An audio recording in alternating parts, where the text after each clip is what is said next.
What's up everybody and welcome back to the channel. In today's video, we're going to be talking about the 10 easiest jobs in the Air Force. Now, of course, there's a catch, but we'll be getting into that soon. But first, my name is Michael Inman. I'm an airman in the United States Air Force, and I upload videos on Mondays about the military or specifically about the Air Force. So if you like military and or Air Force content, definitely hit the subscribe button below and make sure you turn the notification bell to on so you know when I upload a brand new video. So first, let's cover the awkward elephant in the room. This is entirely satirical, meaning it's sarcastic, it is satire, it is, in a way, a little bit unfounded, to be honest, because I have not worked these jobs, everyone. Since I've not worked these jobs, technically, I cannot promise that they're easy at all. But we are going to use this video to look into some of the jobs that a lot of people assume are easy and maybe ponder on some things that make them not so ideal or not as easy as you would think. So whether that comes to different stressors that come with that role or work hours that are just really unpleasant or just not very ideal to having a social life on the weekends. Whatever the things that make the individual jobs actually less perfect if you're looking for an easy jobs, hopefully we can brainstorm and come up with those just so you can make an educated and informed decision before you just put these 10 on your dream sheet. 1A6 is a flight attendant. Now the proper role or proper description for flight attendant can be summed up as they ensure the safety of the passengers and perform other cabin duties, which of course may entail, let's say, meal preparation. The reason this is on the list is because, you know, flight attendant, hopefully it's not overly complex all the time, and I would think it's slightly pleasant sometimes, as long as you like flying. Like if you don't like flying, maybe it's not a good match. You know, it will not be easy, it will be unnerving every single day. But it's worth mentioning with this job that a lot of people would say, you know, how bad could flight attendant be? Come on, sounds like smooth sailing or smooth flying. Was that a dad joke? I don't know. The point is keep in mind that you are traveling quite a bit. So in regards to being in one place with stability and in one town or one village or one city regularly and not having to always be on the move, again, I'm not that informed, but I presume that sometimes you do not come home. You are in a different city where your plane is being refueled and waiting to return for a couple days. Like you're in that city for a couple days and you'll return home when the plane is able to come back to wherever you are based. So just understand that with flight attendant, which is 1A6, you need to be okay with mobility, you need to be okay with flying, and you need to be really good at interpersonal, you know, communication and things, you know, kind gestures, naturally asking people what would make them more comfortable. I hope you're good at all those things before you put this on your list, because if not, a job that others would say should be easy, one, you're not gonna be good at it, and two, I guess you're just gonna feel like you're like faking the whole time. You're just faking kind and you're just rolling your eyes behind the scenes and just pissed. So that is the first job that could be easy, but also could be miserable. Let's keep moving. Next, we have 2SO, which is Materiel Management. Now, the description for Materiel, which I say Materiel because it ends with, I think, I-E-L instead of I-A-L, Materiel, different. Now you know. So Materiel Management is described as they are responsible for managing inventory and of course inventory like warehouses, as well as administering and operating complex supply systems. Woof, you following? Complex supply systems to ensure financial accountability for all of the utilized supplies of the Air Force. Whether it's how many paper clips are bought by the United States Air Force or like heavy duty machinery, Materiel Management manages all of that. So how many paper clips did we buy for this fiscal year? I'm assuming it's in the millions. Where is it all being stored? So across what warehouses, across all bases, both domestically and internationally, where are all these paper clips being stored? And are we keeping track of them? How many were used last year compared to this year? So do we have to buy as much next year? What if we don't use paper clips anymore? I don't know. The point is A lot of people, especially some of the forums, will compare this job to like Amazon warehouse manager or employee because you're spending a lot of time in warehouses, you're moving things, you're kind of checking on levels or inventory of different things. And so many people compare it to that civilian job and say, that seems pretty doable, you know? Spend your time in a warehouse, how bad could it be? You're just checking on things, keeping good records. You probably even have normal hours. You probably are out by 5 p.m. I'm assuming, I don't know, but I would assume their hours are pretty consistent. So that's a job to consider if you're looking for an easy job, but just understand most of your time will be in warehouses. You have to be okay with that. I don't know if it's very scenic, so just make sure you're the type of person who will still thrive in a less colorful environment and probably doing more tedious or monotonous tasks.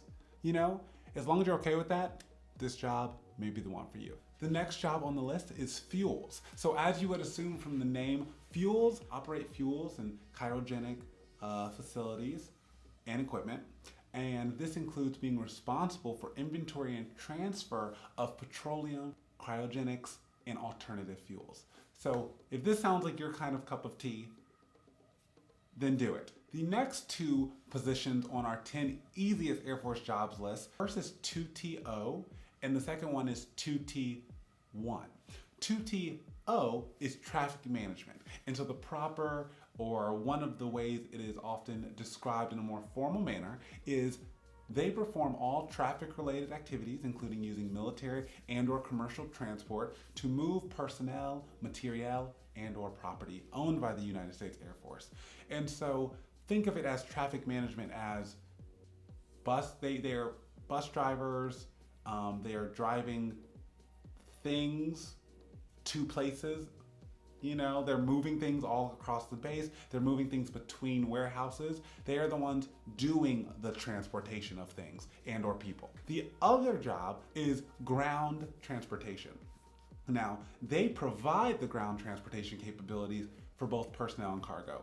So all that means is traffic management is doing the driving of things all over base and or of people all over base, yet ground transportation owns those assets. Well, by owns, it means they at least are responsible for keeping them running.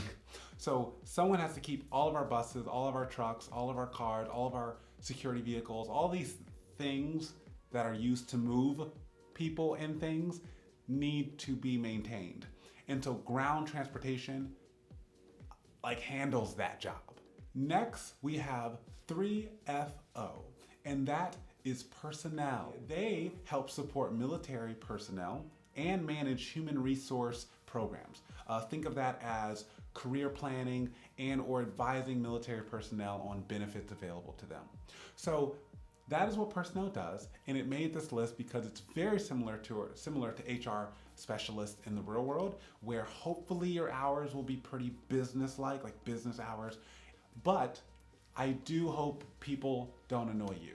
One of the things that I've heard from various, personnel, airmen, when I've engaged with them, is yes, there are perks to the job, meaning, very standardized hours, but even the most social person in the world can get worn down by always being, customer facing. So if you're always, let's say, getting your military card, if you're always in the office that helps people renew or fix their military card, technically you have people checking in probably starting at 8:30 in the morning all the way through about 4:30 p.m.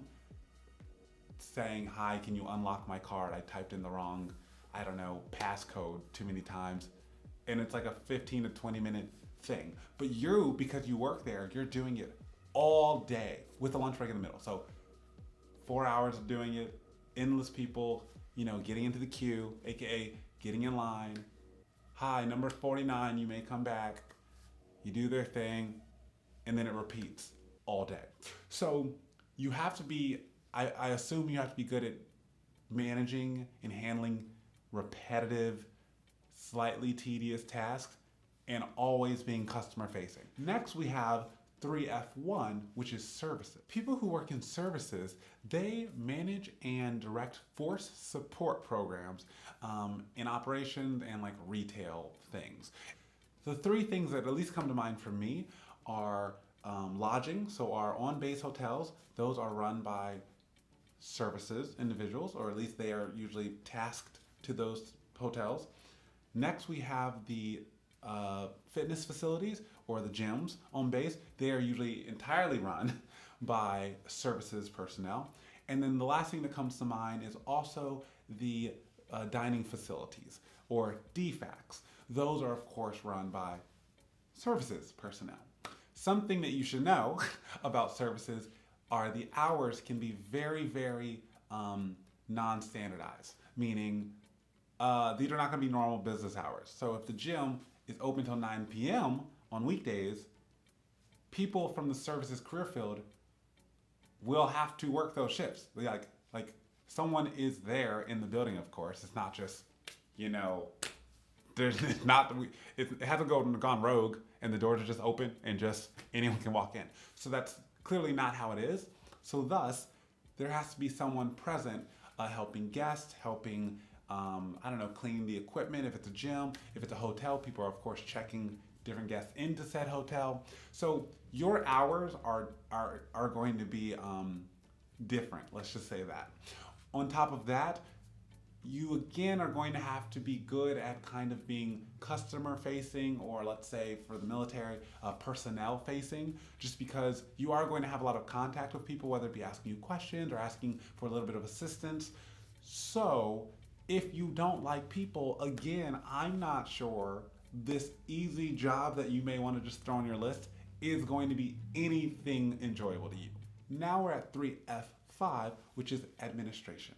And the formal term or formal definition for administration is those who provide administrative support by coordinating, performing, and or managing the tasks such as office management, human resources sometimes, which is of course very similar to an earlier role we had discussed, and or executive staff support. So supporting colonels, generals, lieutenant colonels, also of course role oriented, so supporting commanders of bases, supporting vice commanders, deputies, things like that. All of that falls under the purview of administration and roles that can be, or tasks that can be assigned under administration. On one hand, you get to work for some really important people who are, of course, hopefully going to sprinkle some leadership lessons throughout your time. You at least get to see how they work and how they manage their teams, and that should, of course, make you a better leader in the long run. But just understand that if the person you're supporting is kind of a chaotic mess a bit, you are going to feel it because you are managing their schedule, managing their calls, and sometimes their email inbox. And if they happen to be someone who maybe is in a little bit of disarray, you're going to have to put it into array. Who you support will highly, highly determine if you're having a good time or bad time. So if the person's less than a great or ideal manager or boss, then you probably don't love your job. But if your manager or the person you're supporting or the team or office you work in has a good culture and they respect the normal hours when people are supposed to work and not work generally, you're in the military though, so don't, what the military says, the military gets. Anywho, if you have a good culture and a good boss, a good management team, you'll be fine. The second to last job we're going to be talking about is 3-in-1, and that is regional band. And regional band includes both instrumentalists and vocalists. You're probably not performing music that you love. So you being passionate about the music you get to perform, not convinced that you're always going to be passionate about what is assigned to you as an instrumentalist or vocalist. Also, I don't know how arduous or how stressful the rehearsals are. I don't know how stressful the rehearsal schedules are. I have no idea what it's like to be in regional band. So it could be fine, not too stressful, maybe like 2 or 3, 4 times a week you rehearse. The rest you are maybe supporting the squadron in other ways, or you're just free to go about your business. I have no idea if you kind of cross train or you have 2 jobs, no idea. The last job of the 10 easiest jobs in the Air Force is 4AO, which is Health Services Management. They plan, develop, manage, and perform health services activities such as patient management, health records, so of course filing the records for patients but also pulling them up for doctors and nurses, and then lastly special orders and or resource management within the hospital or medical space. And so I always think of this person as the person you're speaking to when you're getting your prescription from the pharmacy and or you're checking in at like a clinic. Two things come to mind. One, I don't know how stressful the environment of a hospital is. I don't know if things are always urgent. I don't know if things are always, busy and stressful and there's a lot of people needing your attention or needing something from you kind of quickly. I don't know if that's the culture or atmosphere in a hospital, but it seems like it could be. So it depends on which department you are in. Because I don't know if maybe the neurosurgery department, if you're a health services management personnel there, maybe you absorb the stress of people checking in with you. Or maybe there's a lot of pressure on you being efficient and quickly doing your job. And helping the doctors, helping the nurses keep everything organized and efficient and effective. Last thing, rumor has it, medical fields or like medical spaces, there's sometimes a feeling that they're being unmanned a bit, maybe because they're leaning into automation, which of course, gotta love automation. But just know, as different groups or facilities transition toward automation, during those months or years of transition, the people still working are going to feel stress. Because you're like, I used to have 2 or 3 other people in this office who could, share the load, but they're no longer here. And that sums up the 10 not so easy jobs, but maybe easy, unsure, of the Air Force. Though these jobs may be easy in some respects, other aspects for each of these jobs will be annoying, will be problematic. There might be bureaucracy in the culture and or in the organization itself, and or it may just be very, very repetitive and boring. Thank you guys so much for joining me though. If you liked this, make sure you subscribe, comment, and like. And of course, you can see a little bit more of me on Instagram and or Twitter at @MichaelAinman_. Until later this week, or at least definitely next Monday, have a great rest of your week, and I will see you then. Bye, guys.